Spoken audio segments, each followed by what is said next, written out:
Alex, and welcome back to the Astro Potatoes and to our second YouTube video.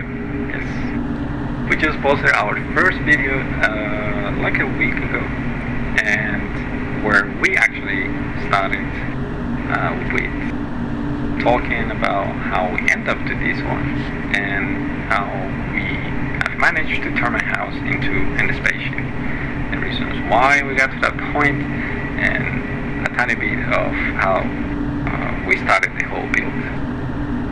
So if you haven't seen it, I kindly suggest you to maybe go and check it out so you can get up to speed with this one and things will make a tiny bit more sense. So without much talking, let's just jump right in. So we left off the last video pretty much on this door. I was working on this door. You can kind of see it. It's like I'm trying to make it pass as a space door, and I'm just messing around there, but I'm actually wanted to see what I just have done, a little bit of that progress. I wanted to see it on camera, some of the lights and some of the colors, so that's why I was recording this, and I was just being a tiny bit silly, but I wanted to at least be able to capture it on camera. All this build is pretty much like a big prop, like a big diorama, if you would say, or a filming set, something like that. So some of these props are going to be more detailed than others. That's what I was trying to see, how much detail and how much work I needed to put into certain things.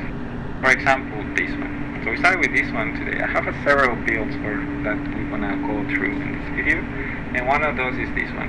Oh, I like that transition. So one of those is this power supply. I wanted to be able to show you how, let's say, the ship will run, how the ship runs, what power that she runs with. So I wanted to be able to portray that, put that on the screen, and I thought just simply, just put it on paper, and that should be it. Maybe I will make something for it, but nothing on the, something too complicated. But I do thought like maybe something see-through, maybe some fluids. I think that will kind of tell my vision about what I wanted for this, and as well as using lights up here in the studio are going to be a very important part, as obviously with sci-fi, lighting is always a very good thing if you want to sell the idea of movement or dynamic environments. So that always helps a lot. So here I'm just pretty much working with different pieces. I'm using a lot of these parts. All what you see mostly are recycled materials. Whatever I've picked up from the trash, picked up from let's say from marketplace, the stuff you might put online that you don't want anymore. I will contact the person and go and get them, go and pick them up, and then I will reuse them in a different way. That's how it all kind of started. That's my main business model and what I do for a living. I picked up stuff like that, and then I use those materials to create new products, and then I will resell it, and that's how I make my life. But I wanted to, as well, while I'm doing that, I wanted to be able to, which I was already doing it, but I wanted to emphasize it a little bit more and kind of give me an extra task, because that's pretty much what I'm doing to myself. Is I wanted to be able to create a better environment for the recording side of it. So I wanted to have, let's say, a backdrop on our shots, on our videos, that would have that kind of space vibe, and that's pretty much what I was trying to do. Like for example this one. So after I make a couple of shapes here and there, I put our power cell, and you can see there's a tiny bit of a lot of glittery and a lot of not really good thing coming out of there. Maybe something radioactive, we don't know yet. So I was trying to create a containment type of chamber, something where this thing would go and where we can actually visually see it, we can record it and being able to see it. And so I was just popping out just some ideas, very simple stuff as well. My kind of take on this is try to keep it simple at first, so difficult process in the future.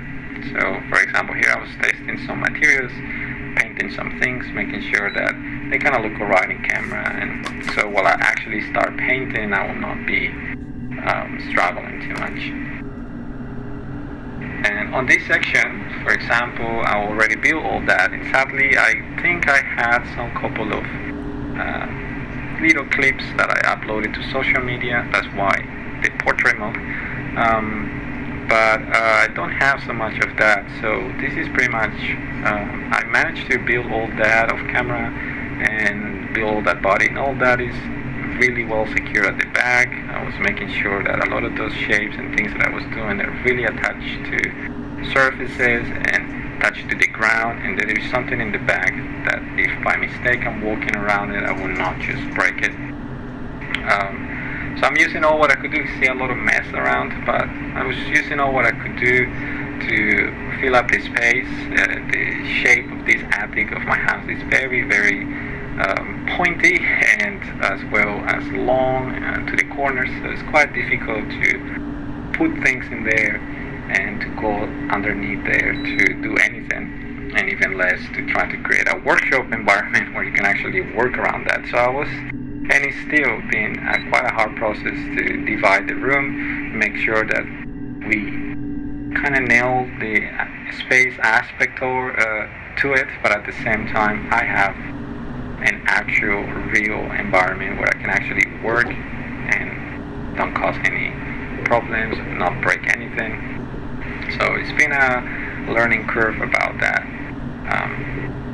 how to create this mixed environment between an actual workshop and a filming set at the same time. So here's a before and after of that. I will put some colors already and I move some things around, and I just wanted to see, but you can see now the walls are a tiny bit more in front, so you don't have to kind of like crouch so much, you go underneath there.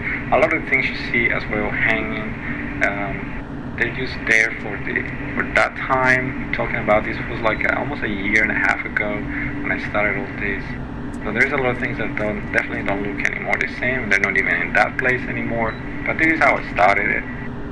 So I wanted to at least being able to visualize it, being able to physically see it there, and then I can change whatever I needed, or at least being able to see it and work on it. A lot of these paint job that I did the back of all that even changed at some point. So definitely there is has always been up to now. There's always been a lot of big changes to this space, and that is the reason why I wanted to record all this and kind of share with you. This is a big project for me, and for more than it might be quirky and a tiny bit strange, I hope it's entertaining once we reach our goal, which is obviously finish up, and so we can start actually recording what we want. To attach to all this, there will be a actually main story, which we will talk in the future, hopefully, and so you can have an actual sense of what I'm talking about and why are we doing all this. In any way, here we are just painting. I was just continuing painting. I built more of those walls. You know, there's just was a space down there that we were not be using, so I wanted to just divide it and create these body panels for the ship, and it will make it a tiny bit more easy than to build on the kind of inclined walls. You know, those are really hard and they really come closer as you make the room a tiny bit more claustrophobic. So I wanted to just try to find a balance between how much I wanted to enclose the room, how much division it goes. And one of those was making stations, let's say, like work benches. So this was one of those work benches, or tables more, tables that I picked up from, I don't even remember where I picked up. I think from online somewhere. Someone was getting rid of it. It didn't have glass or anything at all.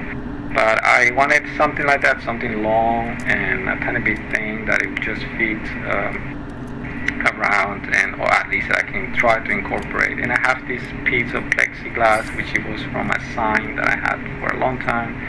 I cut it and I use it to make a top. I'm gonna make a box light out of that, and I will give us a tiny more that space vibe and that kind of smart tables kind of vibe to it. As well as this one, this is the main big table that I've managed to also put my hands on. I also picked them up free, and that's gonna be our main table where pretty much all the action is gonna happen, most of the action. I found a lot of these boxes. These are Kia shoe boxes, I think they are. You can store whatever you want in there, but I wanted to use them to store materials or tools, and I just was placing them. I struggle a lot to do that, but I wanted to see them. They already were secure. I wanted to see them there and how much they can actually withstand and how they will look like and how much space I can fill up in there. So, or the aesthetic of that wall will kind of match what we just built and painted out of cardboard. And I built also these nets, and I have a bunch of these cooling, they're like, I think I picked these from a fish store. They gave me all those foam boxes, and so I'm using it as containers.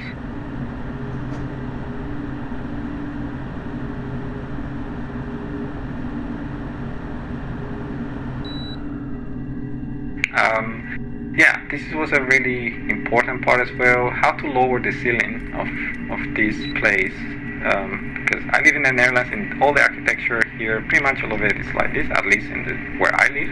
They're pointy houses, so I wanted to lower the ceiling to box up the room of it and make it look different. So I wanted to use wood, but I didn't want it to really drill onto the ceiling.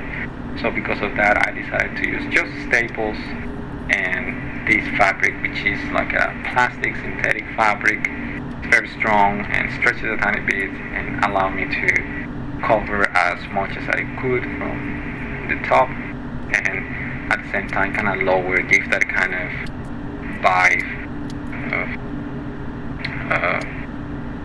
we're in a smaller space now. And I was working on that, and it was really working. So we're almost getting close to the end of the video, so I hope you can see a tiny bit of the transformation, and if you haven't seen the first video on the channel, you should, so you can actually see a tiny bit more the before and after, and all this transformation kind of makes more sense. So without much further ado, that's pretty much for me. Thank you so much for stopping by, and I guess I'll see you on the next video. And that's pretty much it. So this has been Alex, signing off. Bye.